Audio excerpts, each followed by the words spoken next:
Ecológica, seu podcast sobre meio ambiente.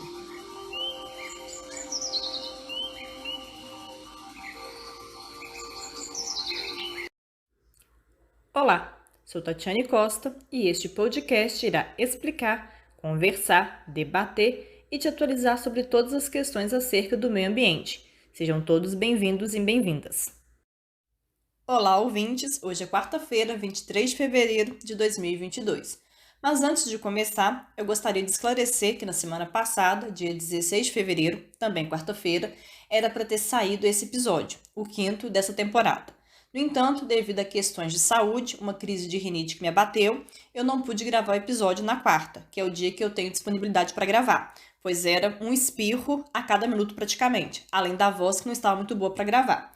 Então, por esse motivo, o episódio que iria ao ar na semana passada está indo ao ar hoje.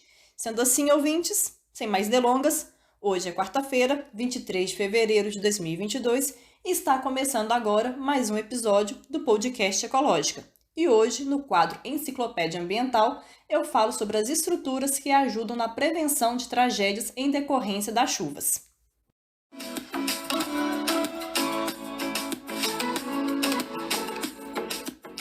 Enciclopédia Ambiental, um quadro que elucida processos, fenômenos, tudo que se refere à temática socioambiental.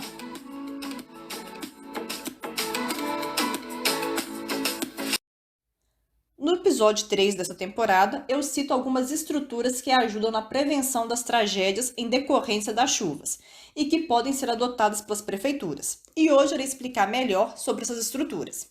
E começo falando dos jardins de chuva, que são espaços que contribuem para a captação das águas pluviais, permitindo a infiltração da água da chuva no solo e, com isso, contribuindo para a recarga do lençol freático. Estas áreas, elas são preenchidas com uma mistura de solo de alta permeabilidade e material orgânico, e nelas são plantadas espécies nativas e preferencialmente resistentes, e que sejam adaptadas para receber um volume alto de água por um tempo determinado e pouco volume de água nos períodos de seca, para que assim o jardim se torne sustentável. Em geral, essas estruturas se resumem em rasas depressões de terra que recebem e absorvem a água do escoamento superficial, ou seja, recebem e absorvem a água da chuva que flui dos telhados, dos pátios, gramados, calçadas e ruas, sendo que os fluxos de água que se acumulam nessas depressões formam pequenas poças, e a água dessas poças é gradativamente infiltrada no solo. E os jardins de chuva permitem que 30% mais água penetre no solo, quando comparados com o gramado convencional, além de remover até 90% dos produtos químicos presentes na água da chuva das grandes cidades e até 80% dos sedimentos do escoamento da água da chuva. Portanto, a água que infiltra no solo é uma água limpa, pois os poluentes são removidos por adsorção, filtração, volatização, troca de íons e decomposição. No caso de chuva que exceda a capacidade para a qual a estrutura foi projetada, o fluxo excedente é desviado da estrutura e é encaminhado diretamente para o sistema de drenagem. E é importante também destacar que os jardins de chuva, eles drenam a água em 48 horas. Então, eles evitam a reprodução de mosquito. Então, não tem o risco de dengue e outras doenças em decorrência de proliferação de mosquitos. Eles evitam essa reprodução, porque em até 48 horas a água é drenada. E essa estrutura ela pode ser feita em rotatórias, em praças, canteiros centrais de ruas e entre a calçada e o asfalto. E ela sozinha, ela não consegue resolver os problemas das enchentes nas grandes cidades. Na verdade, nenhuma das estruturas que eu irei apresentar aqui irão de fato resolver o problema das enchentes, se elas forem implementadas sozinhas e se não houver uma agenda de política pública urbana na cidade para lidar com essas questões da enchente. Porque resolver mesmo o problema, o que seria mesmo de fato uma solução, seria voltar os cursos d'água que passam em nossas cidades ao natural, isto é, destampar, descanalizar, refazer a mata ciliar em suas margens, desocupar e manter desocupada a planície de inundação dos cursos, mas isso é algo muito complicado e complexo. Talvez seja até mesmo inviável, uma vez que nestas áreas se construiu uma cidade ao redor, ou seja, a residência, comércio, via, dentro dessas planícies de inundação. Então, é uma solução bem difícil de implementar.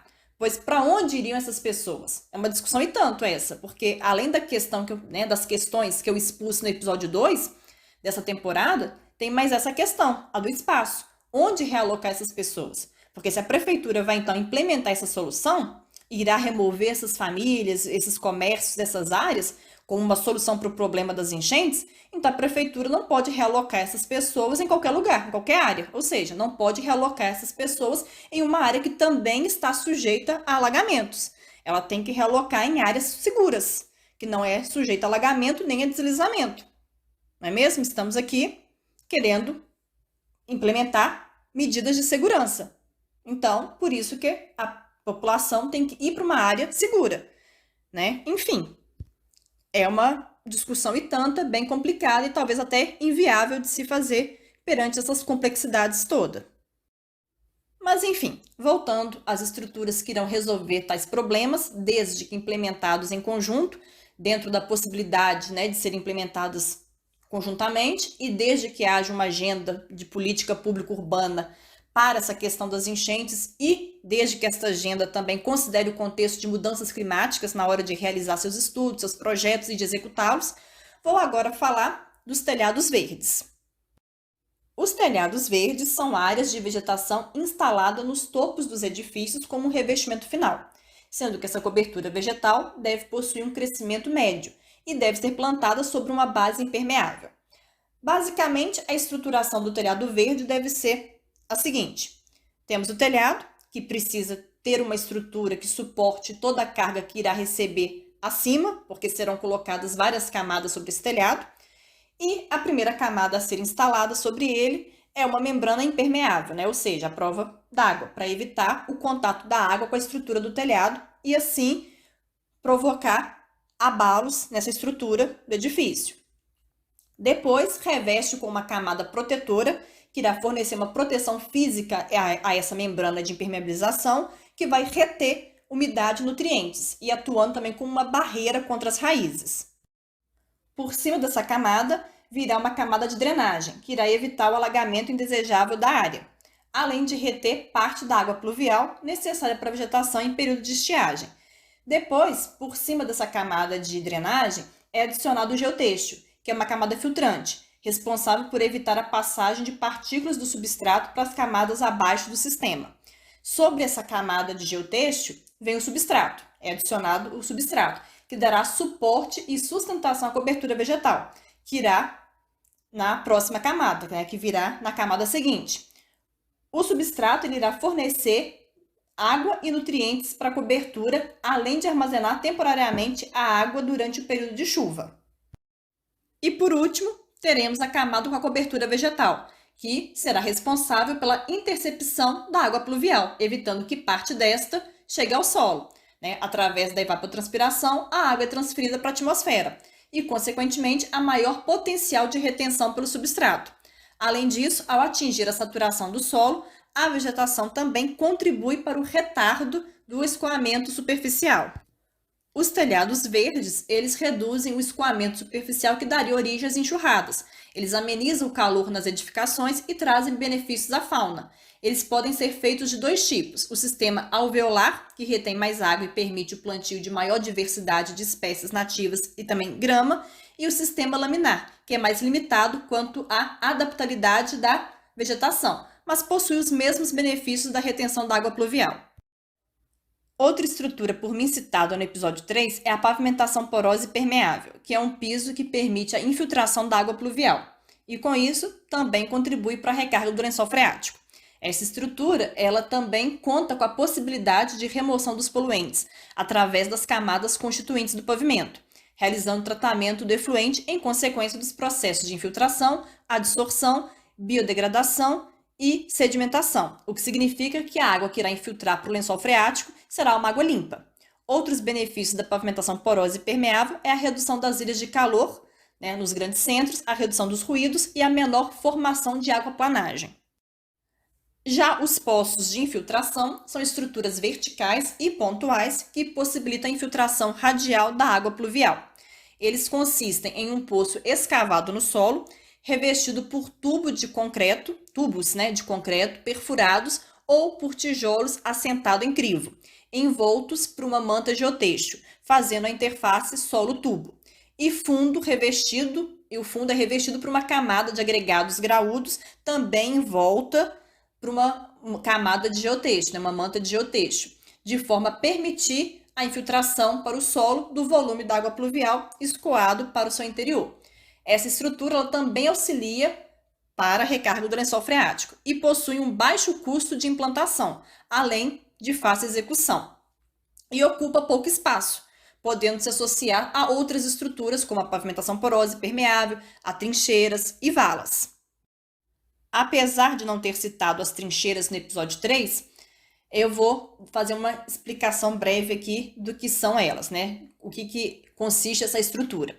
Bom, elas são escavações menos profundas e de desenvolvimento longitudinal linear, no qual o comprimento prepondera sobre a largura e profundidade. E também é uma estrutura a ser adotada para essa questão de enchente, cuja finalidade é o armazenamento temporário das águas pluviais, visando uma posterior infiltração dessas águas no solo, sendo sua principal função a redução do escoamento. Elas promovem uma recarga também do lençol freático e o tratamento da água através da infiltração no solo, em que filtra sedimentos finos, metais e hidrocarboneto. Outro benefício é o incentivo aos processos de adsorção e biodegradação. Devido à sua característica linear, o potencial de infiltração de uma trincheira ele está relacionado ao seu comprimento, levando a bons resultados quando há uma maior área de contato. Assim como nos poços de infiltração, as valas escavadas em trincheiras elas podem ser preenchidas total ou parcialmente com material granular e revestida com geotexto, para evitar a passagem de sedimentos finos e também para evitar a colmatação. E as trincheiras, elas são sistemas mais adequados para lugares onde o solo é permeável e o nível freático encontrável do lençol se dá em maior profundidade, logo abaixo do fundo da trincheira. Nesse sentido, áreas urbanas muito densas, cujos solos apresentam baixa infiltração, deve ser evitada a implantação desse sistema. O local mais indicado para a instalação desse tipo de estrutura são parques de estacionamento, estradas e áreas residenciais abertas. E essa estrutura também conta com um revestimento vegetal no topo da trincheira, para proteção contra a contaminação do solo. Já as valas de infiltração, que também são uma estrutura a ser adotada para essa questão das enchentes, e que também não citei no episódio 3, elas são depressões escavadas no solo que visam recolher águas pluviais, armazenar temporariamente e favorecer sua infiltração. Esse sistema pode incorporar pequenas barragens de desaceleração que favorecem a infiltração e protege contra a erosão. No entanto, o sistema pode causar também a colmatação, isto é, pode entulhar a depressão e os sedimentos podem acabar preenchendo essa depressão, né? O que pode estagnar a água, né? Impedir a água de infiltrar. O sistema também pode permitir a passagem de poluentes, portanto, é uma estrutura que precisa de manutenção constante. Os ecodrenos são um sistema de retenção, drenagem e infiltração da água da chuva e funciona basicamente como uma cisterna modulada subterrânea, o que deixa espaço livre para o trânsito. E essa água armazenada ela pode ser utilizada na irrigação de plantas, na descarga de sanitários ou como infiltração para a recarga do lençol freático. Entre os seus principais benefícios, podemos destacar a diminuição do gasto de água de abastecimento, pois armazena a água da chuva na cisterna ou em reservatório. Além disso, é fácil de ser instalado sob jardins, estacionamento ou pavimentos permeáveis. E por último, nós temos os microreservatórios, que são um sistema de drenagem pluvial para ser implementado em residências e que contam com um dispositivo que irá encaminhar para esse microreservatório, né, para esse pequeno reservatório, as águas pluviais precipitadas nos telhados e em demais pavimentos e estruturas impermeáveis ao redor da residência. Bom, essas são algumas das muitas estruturas que compõem um sistema de drenagem sustentável e que podem solucionar os problemas das enchentes, desde que seja avaliada a sua viabilidade, porque nem sempre será viável a implementação de alguma dessas estruturas, então é preciso fazer essa avaliação primeiro, desde que sejam implementadas em conjunto quando possível. Todas em conjunto pode ser que não seja possível, mas às vezes ocorre. Quando for possível a implementação de todas, ótimo, implementamos todas. Quando não for possível todas, pelo menos uma ou outra, sempre dá para fazer a combinação. E é importante que essas combinações sejam feitas e que sejam feitas quanto mais combinações forem possíveis, porque quanto mais combinações, melhor será para solucionar o problema. E desde que também haja uma agenda de política pública e urbana na cidade para lidar com essa questão de enchente. E desde que essa agenda também leve em consideração o contexto de mudanças climáticas na hora de realizar os estudos, as avaliações, as análises e também na hora de elaborar e executar seus projetos, porque as mudanças climáticas aqui também têm contribuído muito para intensificar as questões de enchente e de inundação nas cidades. É isso, ouvintes. Chegamos ao final de mais um episódio do seu podcast sobre o meio ambiente, o Ecológica. Eu agradeço a vocês por terem ouvido, espero que tenham gostado e até o próximo programa. Espero vocês lá.